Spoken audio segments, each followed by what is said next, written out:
I thought tonight would be perfect, but as I set the table for my husband and children, I never expected one question to turn my world upside down. You need to hear this.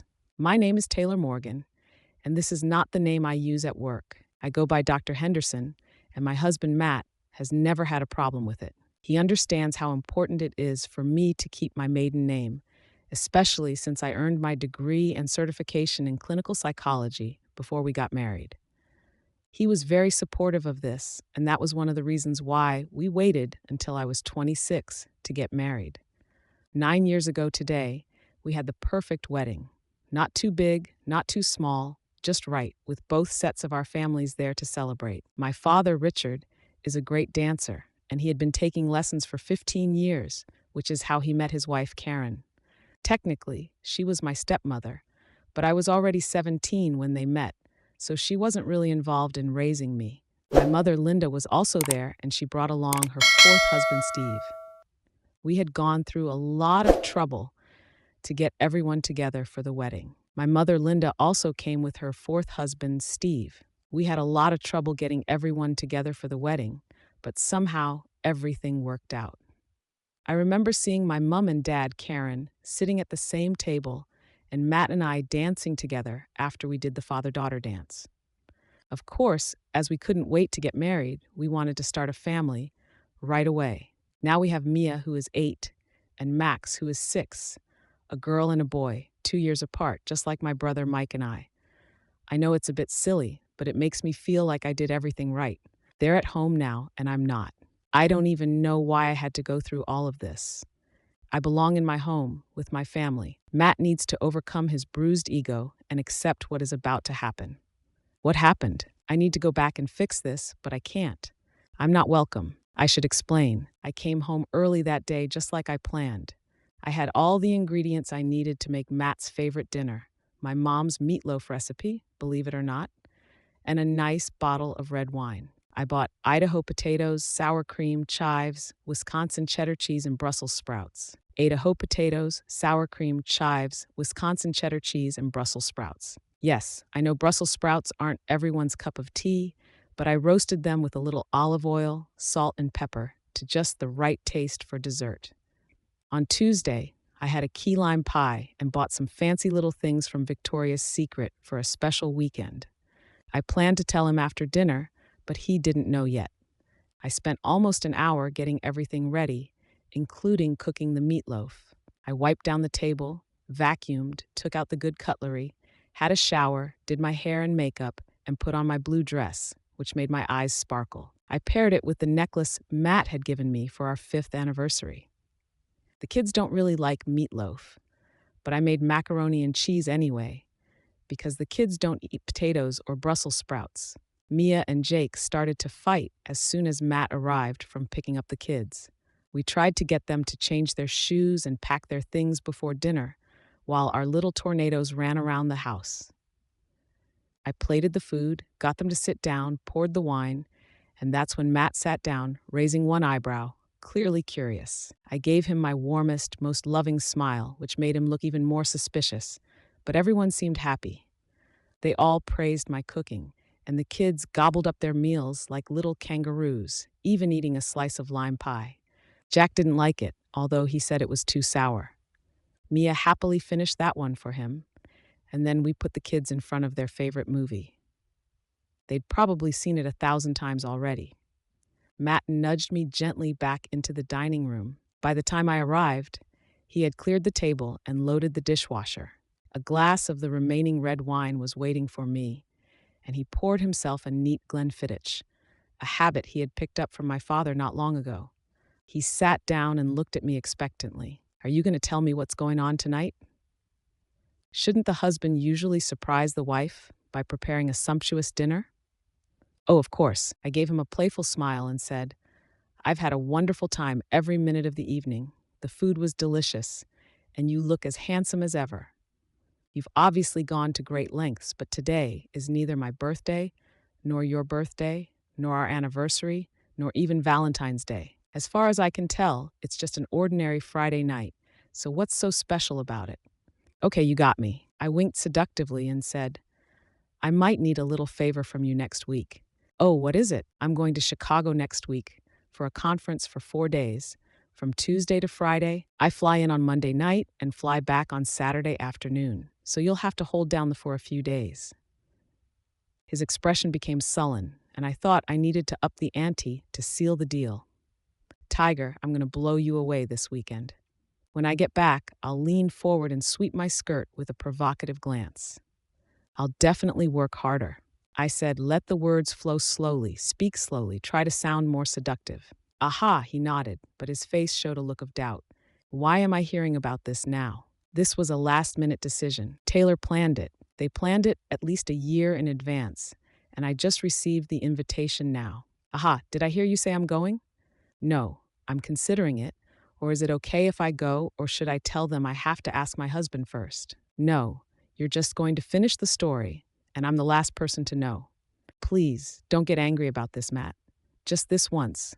Let me handle it, and I promise I'll make it up to you, no matter what happens. Obviously, I shouldn't have said that. He suddenly stood up, and before I knew it, his hand was waving, as if to tell me to sit down. Shoo, don't say another word, not a single word. His body trembled with anger, baby. No, he almost shouted. Oh, for God's sake, not in front of the children. He must have realized that too, because he quickly lowered his voice. Well, that certainly didn't go according to plan. For the next 20 minutes, he paced the house like a caged tiger, staring at his phone, muttering to himself, stamping his feet, and then repeating the whole process. At one point, he made a call and left a voice message. All I could hear him say was, "It's Matt. She's doing an amazing Linda impression, so please call me back as soon as you get this message." Hang on, what do you mean imitating Linda? What did my mom do to deserve that? After a while, his phone rings, and he goes outside to take the call. He gives me a look, obviously not wanting me and the kids to hear anything. When he comes back inside, the phone rings again. He goes outside to take the call. The kids seem to be fine with Matt's strange behavior, as the movie is almost over, but they don't seem to mind too much. He walks into the kitchen, and I hear the coffee grinder buzzing. Surprisingly, Mia and Jack hardly made a fuss as usual and demanded to go to bed. They brushed their teeth and changed into their pajamas without the usual fuss, as if they could sense that something was wrong. Meanwhile, I was trembling like a frightened kitten. What was he so angry about? What had he found out? Who had he talked to? And why did he mention my mother after the children had gone to bed? I go downstairs and find Matt sitting at the table with a full bottle of coffee, 2 mugs, and a large snowman mug. "Sit down," he says firmly. I sit down and he pours us some coffee. "Matt, I don't need coffee. I can't sleep. That's the point. You need coffee." "No, I need you to tell me what's going on." "What's going on?" "I'll tell you, but only if you tell me what's going on." "Dear wife, nothing is going on. I swear you're making this up. You just went to a conference, an event.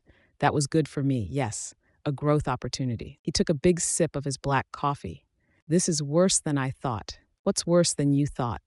He looked at me as if I'd just insulted his pride. His coffee was like a sacred object to him. He'd spent thousands of dollars on coffee paraphernalia, and I wasn't even allowed near the espresso machine.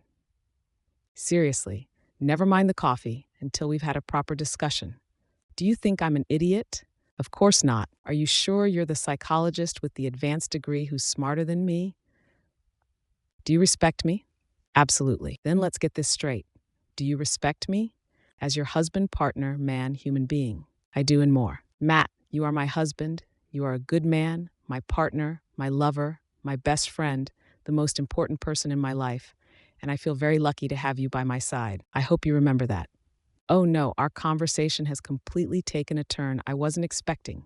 Maybe my expression already gives it away. Okay, here we go, Taylor. I'm going to ask you some questions, and I want the truth, not half-truths, and definitely not embellished versions, and definitely not what you think I can handle, because I deserve better, don't I?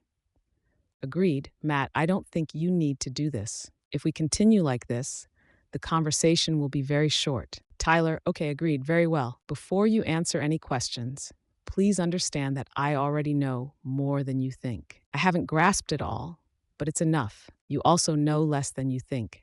As you said, I'm not a fool, and you respect me a lot, so if you try to lie or whitewash the truth, it won't end well. I would never lie to you, but you may be lying to yourself. What are you talking about? Okay, let's get started. When were you invited to this meeting? How long have you known about it before you decided to tell me tonight? I only found out today, Tuesday. Why did you mention Tuesday? Ah, so you had planned this wonderful evening a long time ago, and you thought it would be the best way to soften me up, didn't you?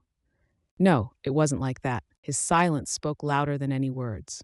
Let's try again. Who invited you? A colleague. Oh, great. This is going to take some time. Who paid for the trip? Who paid for it? I'll pay you back. That's not an answer. Again, who paid for it? The conference fees, the airfare, the hotel? I've gone through our bank statements for the past few months. Either you planned this a long time ago, or you have a secret account, or you're hiding something from me, or one of your colleagues slipped you a lot of money to make sure you could go. Matt, I know you're angry, and I understand why, but I promise you don't need to worry. You have nothing to fear from me. Is Robert Daniels coming to the conference? I felt the blood drain from my face. He knows, Taylor, you idiot, he knows. A voice inside me mocked me. Shut up, I told myself. He doesn't know anything for sure. If he doesn't know, it won't hurt him. It doesn't matter. It's not a big deal. The simple question is, will Robert Daniels go? I don't know. I think he might. I certainly hope so. He's presenting a paper on Wednesday. Matt taps his phone and turns it over for me to see the agenda for the conference. He found it online. Oh, you don't know how surprised I am. You and Robert are such good friends. You thought he might mention it. After all, it's a big deal, a prestigious event. It would have mentioned it. Well, yes, I know. I don't know. I guess I just forgot. Tyler, stop it. He went on and on without even looking at me. Stop making things up. I had to force myself to remember. No, he's not stupid. He was right to warn me before. Let me think. Matt said that a few weeks ago, maybe a few months ago, your charming old colleague, the one who's been trying to get into your life since he met you, tried to get into your life, invited you on a 5-night all-inclusive trip, and you immediately said yes, deciding to tell your clueless husband at the last minute, distracting me with love and a nice meal, leaving me alone with the kids, so I couldn't stop you. That's not true at all. Damn it, that's not true at all. I told you not to lie, not to me and not to yourself. How long have you loved him? I'm not in love with him. Okay, when did he start to love you? He didn't. You did. You fell in love with someone other than me? I didn't. What's the capital of California? I just want to make sure you're still on the planet. I am who I am. Thoughts are all over the place. How much can he know? He can't know everything. I never loved Robert, but does Matt think I did? He has to trust me. He's my husband. He has to trust me. Sacramento. He said he was waiting for my answer. Sacramento. Yes, you're much cleverer than this, Taylor. Your lies make you stupid. I'm not having an affair. Maybe not. Maybe because you're not in love with him yet. Aha, that's it. The look on your face, that guilty look. Matt, you're wrong. Robert invited me to the conference. He asked me 6 weeks ago. Don't get the wrong idea. Yes, he's paying for everything. But I have my own room. We sleep in separate rooms, and if you care, I'll pay him back. And this conference is important for my career. It's good for us. Nothing will happen. You can trust me, Matt. I'm your wife. I love you, and only you. I would never betray you, Matt. He took a slow sip of coffee. He liked it black, just like his whiskey. He always said he didn't want anything to get in the way of the good things you already had. Matt leaned back in his chair and said, maybe not in bed, maybe not physically, but you have betrayed me. You have been plotting, keeping secrets, lying, hiding the truth. Tell me what's going on. You played me for a fool. You betrayed my trust, and that is betrayal. How far is debatable, but you definitely crossed a line. I took a deep breath to try and calm myself down. I can still fix this. I haven't actually done anything wrong yet. Shut up, I told myself silently. Matt, I swear to you on everything I am and the life of our children, I did not intend to have an affair with Robert Daniels. Have an affair. You didn't intend to either. You didn't set any boundaries. You did your best to hide everything from me. You brought this on yourself. You decided to go with the flow. Maybe the word plan isn't quite right. Maybe you just expected it to happen, but it was still wrong. I can see that you're full of guilt. Matt, I have nothing to say. Whose underwear is that? Did you buy it for me? I saw the bill on Tuesday. It was for you to wear this weekend and when I come back. Mainly, you don't take anything when you travel. Robert couldn't possibly have peeked inside one of the little surprises. You tell me, none of it, none of your shopping sprees was for him. Tyler, I have no reason to believe you, and plenty of reasons not to. I don't know what else to say. Matt, you have to believe me. There's really nothing to worry about. Actually, there's plenty to worry about. The annoying voice in my head says, I think I, I think so, and I even have the feeling that you should be worried too. He deliberately placed the mug on the table with a loud thud. As of today, as of now, you are evicted. You no longer live here, and you are not welcome here. I'll give you time to pack your things. You can come back later to get the rest. You'll drive to your mother's and have a long talk with her about how you should behave if you want to save your marriage. You'll spend the night with your brother Mike and his wife Karen. I've already called them, and they're expecting you. Don't be ridiculous, Matt. You can't just throw me out. No. The ridiculous thing is you running off with another man and expecting your clueless husband to just sit back and accept it. Luckily, this family is experienced in such matters. I was specifically warned about this kind of thing. So yes, you're going to your mother's tonight and you're going to learn a lesson from this experience, because if you don't, this marriage is over. You can't be serious as a heart attack. You can't make me go. You're my husband, not my master. Okay, you're right. I don't own you. I don't control you. I guess you'll do whatever the hell you want.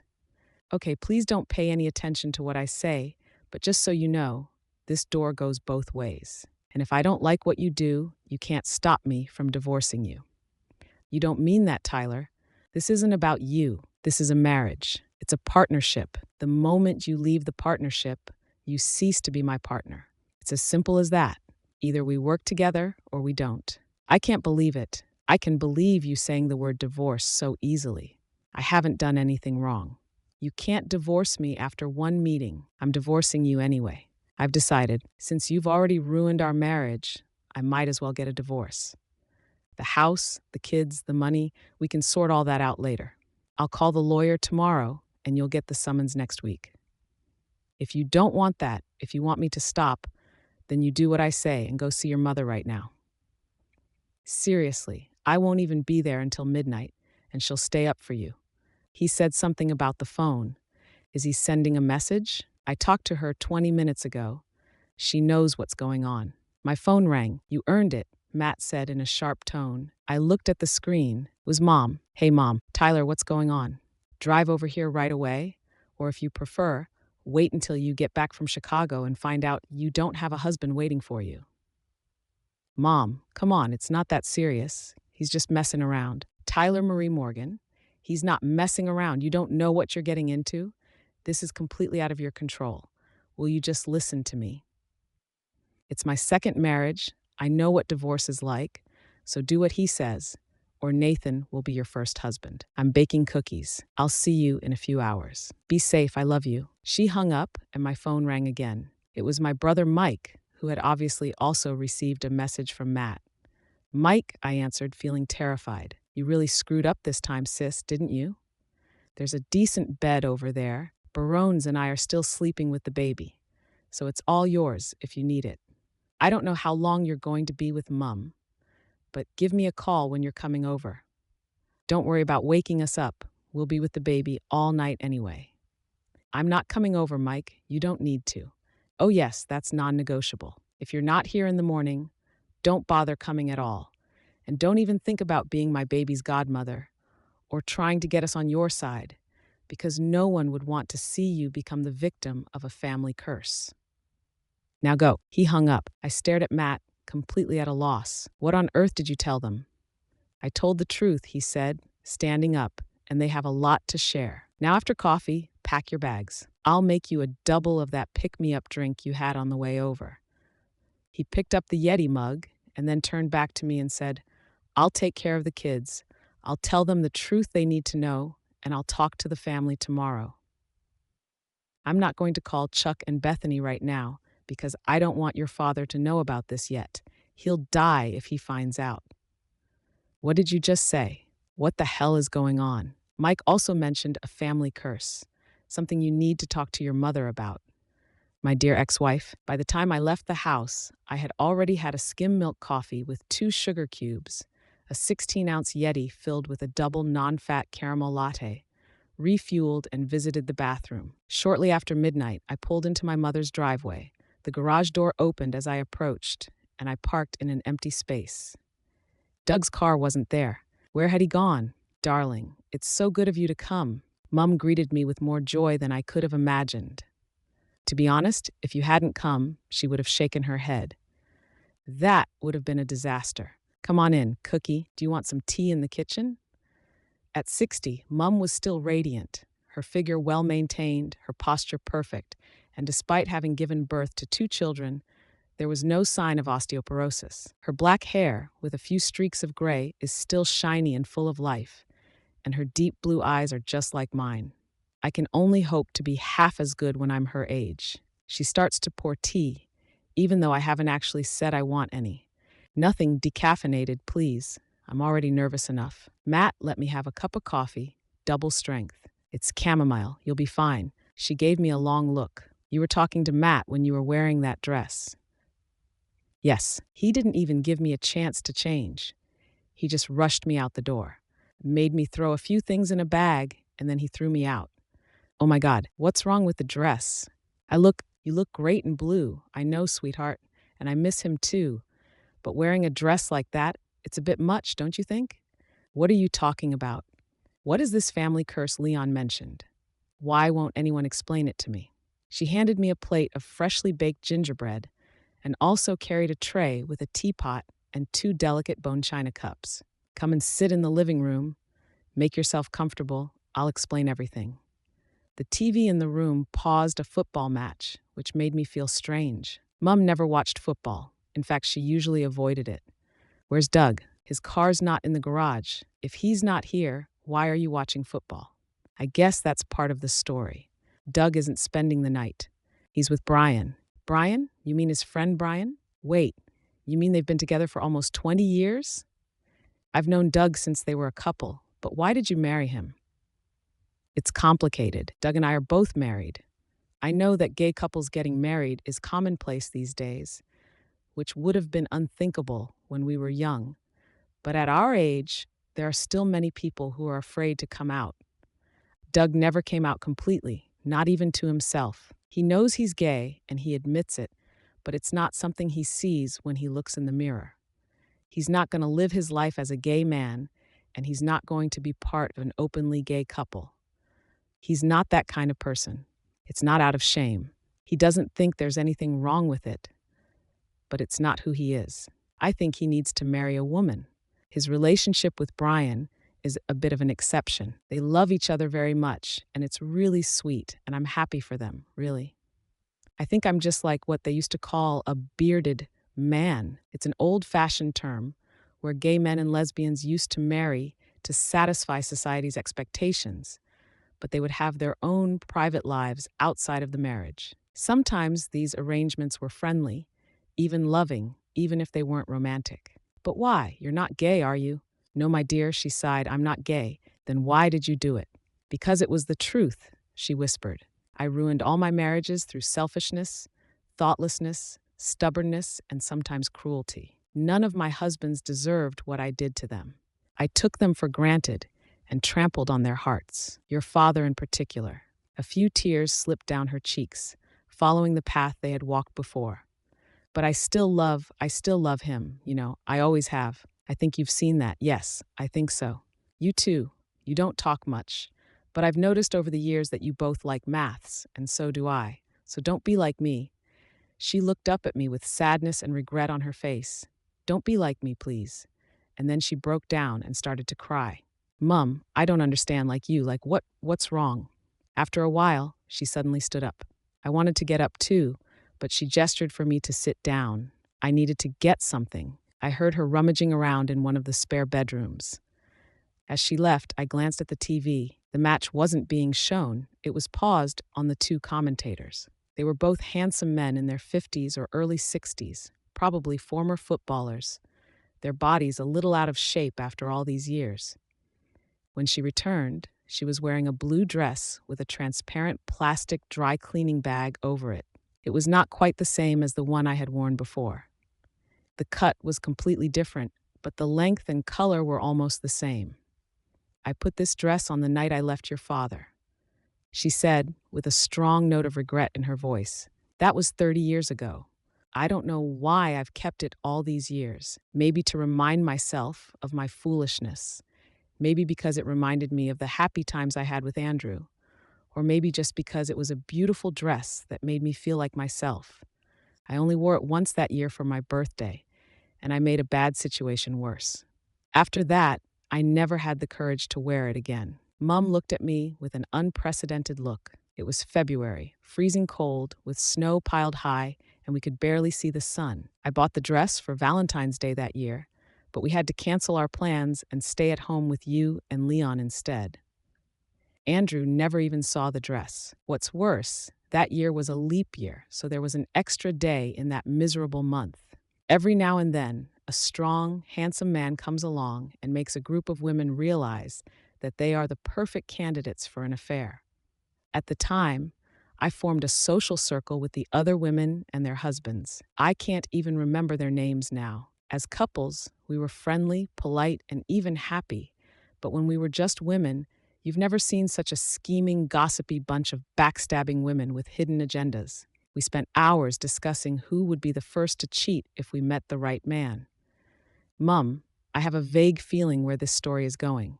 One of the women, Dee, cheated on her husband by any means necessary and then bragged about it to the others. Another woman was planning an affair with a colleague, and we all helped her plan it. Fortunately, her husband found out before things got that far.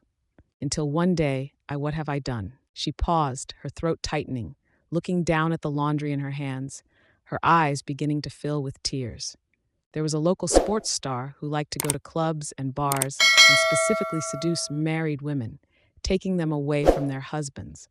But what he really liked was humiliating men. He would take the women back to his suite and give them an unforgettable night, trying to make them lose interest in other men. Tall, strong, rich, and famous, he got away with it again and again. Again and again, his little hunting ground became an open secret among women who longed to be chosen. I can't tell you how many marriages he has destroyed, but it's definitely more than a few. He plays a game. One of his favorite places was a dinner and dance hall that had an agreement with the hotel next door. So we adulterers and would-be adulterers decided to take our husbands there for a night on the last day of February, a leap year day. Staying with the doorman, we all booked hotel rooms. I sat there shocked at what she was saying and began to realize what she was saying. What our husbands didn't know, she continued, was that just going there with them was like entering a prize draw, and Timothy Martin would be picking one lucky lady to spend the night with, and she was his lucky lady. That was why we were all so excited about going there. My eyes instinctively darted to the paused TV screen. Timothy Martin, commentator, his name in bold below his chest. "Yes," Mum whispered, "that's him, or rather someone you know, Mum's boyfriend." I felt the world spin. A wave of vertigo and nausea washed over me. "Do you remember?" "I don't really remember," I answered weakly, vaguely remembering sleeping at Grandma's house and being sad when Uncle Pip and Dad left for a while. "You were 6, and we did our best to protect you from it all." "I didn't think you'd remember much. Your father disappeared for weeks, and I only saw him once during that time. We met a marriage counselor, a neutral third party, to prevent me from manipulating him or trying to regain control of him. And as he said, he was right, even though that was exactly what I was trying to do, and it was a disaster. And after that, he just took off to Atlanta for 10 days, and I didn't know where he went until later. And that's when he started taking all those temporary out-of-town jobs. I was the one who ruined our marriage, and he was furious with me, and he had every reason to be. I was terrible to him." She wiped her eyes, paused for a moment, and then continued. "That night, Timothy came to our table and without even asking, took me to the dance floor. We danced for a few songs, and then he asked me to slip out back with him. I went back to get my purse and had to face the fact that Andrew had been sitting there the whole time, forced to witness the whole thing. I could hardly look him in the eye. He made some excuse for me, distracted Andrew, and I was able to slip away at that moment. From then on, I was no longer married to your father. The divorce dragged on for another year and a half before it was finally finalized, but by then, it was really over. "I'm sorry," I whispered, which sounded awful, but what was even worse than that was that it wasn't even the worst part. What was worse was, why did this happen? Even if Timothy hadn't chosen me that night, I would have ended up ruining my marriage anyway. I did the same thing to 3 other husbands in 3 different ways, but I never let myself see why I was so self-centered and arrogant, just like you are now. I'm not sure if I said that. My voice trembled. You can't see it, just like I couldn't see it back then. You can only really understand it if you look at it from the right perspective, which is why we're talking about this subject. It's an intervention. We hope that by listening to my story, you can wake up and turn things around before it gets out of hand. If it's not too late, she looked at me with piercing eyes and asked me to explain what I was thinking. She said softly, "Andrew and I have a happy marriage. He loves me and I love him. We love each other deeply. I didn't think anything could break us. We had a child and a happy home. I believed our relationship was already so precarious that nothing could truly break it. Andrew is a good man, a good husband, and the strongest person I have ever met. I didn't think there was anything he wouldn't forgive me for, that he wouldn't overcome any fear, any insecurity, just to love me and keep me and make sure I was happy." Mum, I know it sounds awful, but that's the point. I've been given a once-in-a-lifetime opportunity, a once-in-a-lifetime chance. I've been chosen. Timothy Martin, 1 in a million, has given me the chance to become the glamorous, free-spirited woman I've always dreamed of being. I thought I could have that magical, perfect night, the best love a woman experience, the best love a woman can. Then I would return to my beloved husband. Of course, Andrew would be hurt for a while, but he doesn't own me. I can do whatever I want, and it's just him. Eventually, he will get over it, and I will spend the rest of my life making it up to him. I wake up with a cold compress on my forehead, lying on my mother's chaise longue, my feet up in the air as she brings a straw to my lips, a plastic cup filled with water. "Did you faint, dear?" she says. Her voice is gentle. "It's all right," she says calmly. "I was prepared for it. I fainted once during marriage counseling with your father. He pointed out to me that I had been cheating myself, and that hit me hard." She hands me a plate of biscuits, which will help to restore your blood sugar. How long was I unconscious? About 30 minutes. I'm sure it's not helping that I'm so tired. It's almost 2 a.m. I really should go to bed. You won't fall asleep, trust me. Oh, I will. If what you're saying is true, and it's been on my mind, it's been a nightmare. Fuel and I both think it's touched a nerve, don't you? Yes, I think it has. You are my child, and the apple doesn't fall far from the tree. And this Patrick Taylor, I bet he's the same type of guy as Timothy. The blue dress was still in the clear plastic dry cleaning bag next to me, almost the same color as the one I was wearing. I took another biscuit and a sip of water, without saying a word. Did I really take after my mother? I wondered if every marriage I was involved in was doomed to fail. Have I taken Nathan for granted so much that I let other men into my life? I mean, I haven't cheated, not technically, but you have to interrupt that little familiar voice in my head.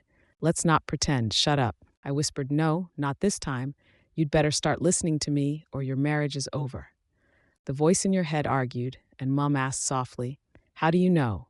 It happens when you're torn between 2 conflicting emotions.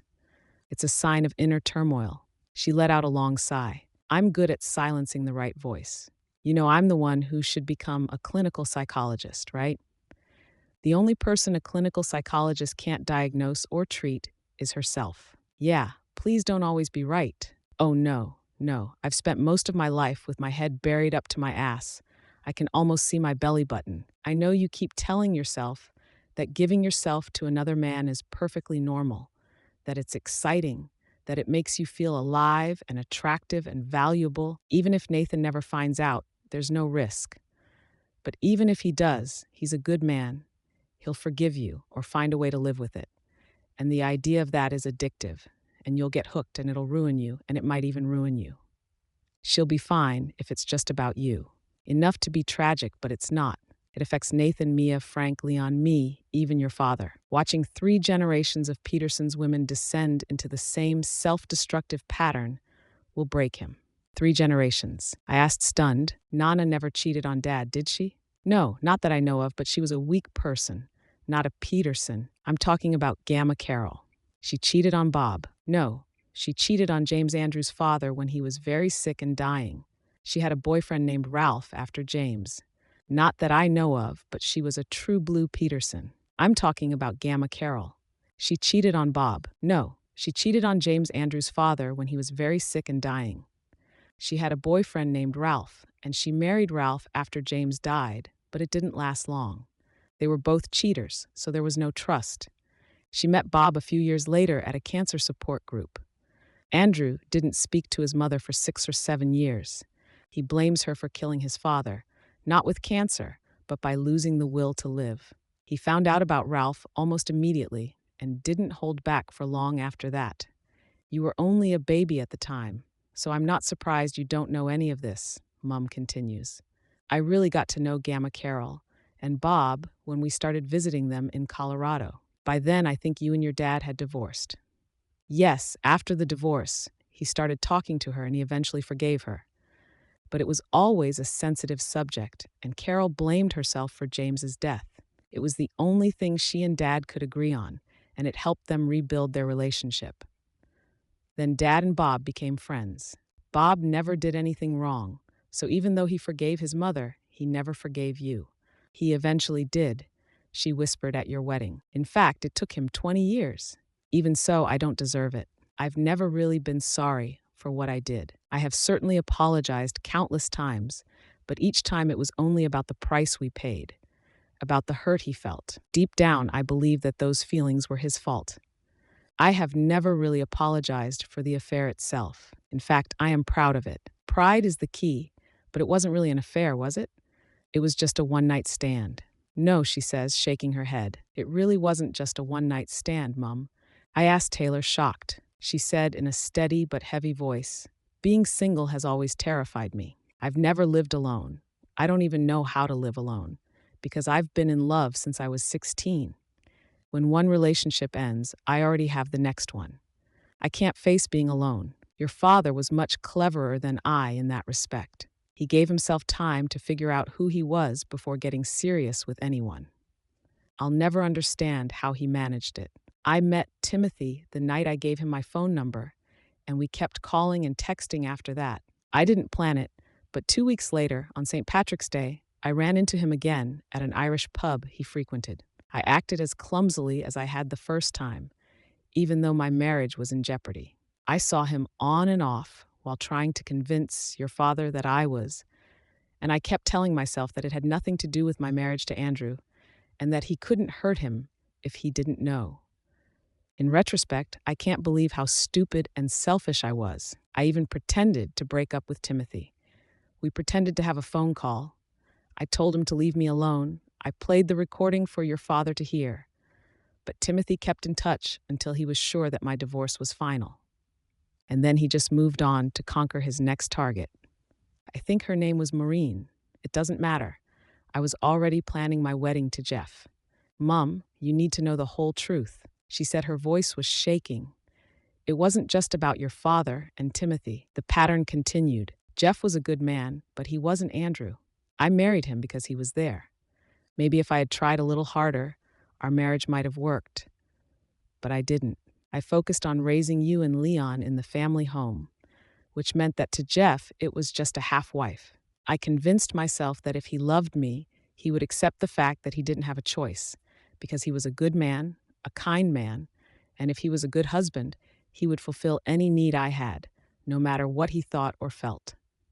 I believe I am doing what I need to do, and it shouldn't affect our marriage. I don't think it means I love him any less, I tell myself. I really haven't taken anything away from him. Do you hear me, Mum? I start to feel dizzy and nauseous again. I haven't finished yet, Mum continues firmly. After Jeff, there was Danny. I decided that if I was going to leave the marriage, I needed a relationship that was more open than the one I had with Jeff. And that's why I chose Danny. He was very open about having other partners, especially when I wasn't around. We weren't really swingers. I chose to turn a blind eye. It was kind of an unspoken agreement. I even saw it as some kind of penance. For the most part, things were fine. I didn't love him like a wife, maybe a little, enough to marry him, but not like I loved your father. We stayed together for a while, but as the years went by, you and Leon stopped being little, and I wasn't getting the attention I craved. He was too focused on his other life. So I started looking for attention elsewhere, on purpose. I figured if an open marriage was good enough for him, it must be good enough for me. I thought he would give me the same freedom I had for the past 6 years or more. Yes, I got what I wanted, and it didn't affect him, but I was wrong. I misjudged everything. I saw the end coming, and I started seeing George. Mum, don't I need to know this? Yes, you do. Can't you see the pattern? George was a good man, the best man I'd met since your father died. He really tried, and so did I, but I couldn't help myself. I took him for granted and abused his kindness. I treated him like everyone else, assuming that no matter what I did, he would forgive me. Our biggest fight came after your wedding.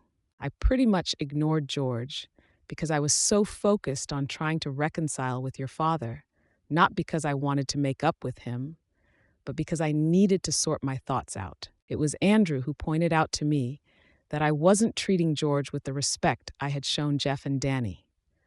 Now tears were freely flowing down her face. I'm a selfish person who doesn't consider other people's feelings, Ashley, she said shakily. I've always been like this, and I probably always will be. That's why I'm now married to Doug, because I know I can't hurt him the way I hurt other people. I didn't win his heart by hurting other people the way I hurt him. She broke down again. I reached out and placed a hand on her shoulder, trying to comfort her and you. She choked back through her sobs. You're just like me. Mum, my voice trembled. You thought you could just run off to Chicago and give yourself to another man, some hollow-chested charmer, while Nathan stayed at home with the kids, waiting for you to end the relationship, just like me and Andrew, just like me and Danny. And you thought it was okay, because Nathan was a good man, and he had no choice but to forgive you, because you built a life together, a house, kids, and you thought that gave you think you deserve it, because you want to feel wanted and free, to make the man look at you in that blue dress and make you feel beautiful. You think you can escape it all. Oh no, sweetheart, not anymore. She grabs my hand tightly. The man won't wait for you.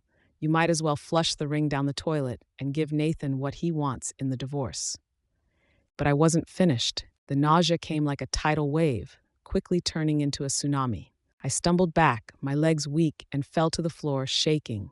I rushed to the bathroom and barely made it to the toilet before I vomited. My mother stayed with me, helping me brush my hair back as I continued to dry heave. Go on, get out, she said softly. Get rid of the bad stuff. You see it now, don't you? I burnt my life to the ground.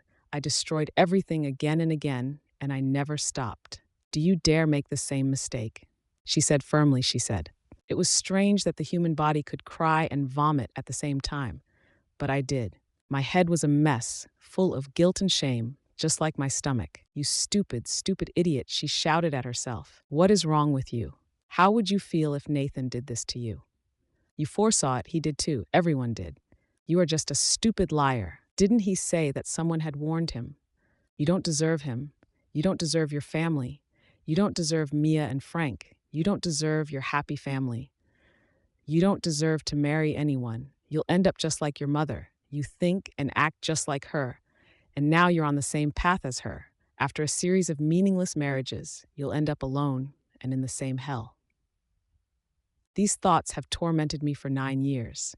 Mum hands me some mouthwash, insists I have some more biscuits, and tells me ginger will settle my stomach. She brushes my hair, helps me get changed into some of her clothes, a comfortable sweatshirt, and a pair of cats, as we're the same size, so I don't even have to touch my packed bag. And then she shoves me into the car and drives me the 2 miles to Leon and Barona's. She was crying her eyes out, and my mother told me as she helped me out of the car that she knew what she had done and that she understood now and sent her straight to bed. I came back in the morning for pancakes when she had rested. Thanks, Mum. Leon said, I know you want to see the baby, but she's asleep, and so is Belen, and we've been sleeping as much as we can these last few days. I understand, Mum replied, kissing his cheek. I love you. See you in a few hours. Leon took me straight to the nursery, which they hadn't used yet. Isa was sleeping upstairs in their room in the cot, which was attached to the bed. It was so cute. I'm not going to lecture you, sis, Leon said gently, whispering that Mum had taken care of everything, and that I knew you'd spend the whole night taking care of everything, whether you slept or not. I hope you get a good night's sleep, but there's one more thing I want to tell you before you rest, and it's about Nathan. What is it? Have you spoken to him? Is he okay? He's fine. He's fine. I haven't spoken to him since you left, but there's something you should know. You probably know him better than I do. After all, he's your husband. But I don't think you've ever seen this side of him, the side I see as a man, as a brother-in-law, as man to man. And that is that Nathan is a fighter. I blinked, trying to understand what he meant. You need to hear this. Tyler Leon continued. I used to be a fencer, and now I'm a fight consultant and choreographer for film and theater. It's certainly a cool job, but I know what a real fight looks like. When I say fighter, I mean someone who can just swing a punch or dance with a sword. Nathan can't tell a sword from a sword stick, and he's no fighting expert. I don't even know if he's ever been in a fight, but when it comes to you and his family, he becomes a fighter. He's determined, resourceful, and protective. When it comes to you and the kids, he's unstoppable, like a Navy SEAL or a Special Forces soldier. He'll do whatever it takes to protect you and your family. You may not realize it yet, but he's stronger than you think. So the next time you try something like this, God forbid, I hope there isn't a next time, Nathan will be ready for you. You can't match him. You won't win. You won't even get a chance. He won't be fooled. You won't be able to do anything. He will destroy the world before he lets you end up like your mother. God, I hope that's true. I whispered, by the way, Leon. I hesitated. Who told him about me? It was Dad, wasn't it? Yes, it was. Before you got married, Nathan and I talked about sons-in-law. I heard something similar before I married Berenice. Dad has a unique take on marriage and people. As much as I hate to say it, we've been preparing for this for a long time, just in case you tried to pull any tricks. Don't tell Dad, I muttered in horror. Please. He doesn't know, and I don't want him to. I didn't go on. It didn't happen, and it's not going to happen. I'm grateful I stopped you, more than you'll ever know. I whispered. Leon leaned down and kissed my head. Next time, stop yourself first. That night, I slept like a log, and the next morning there was the usual chaos.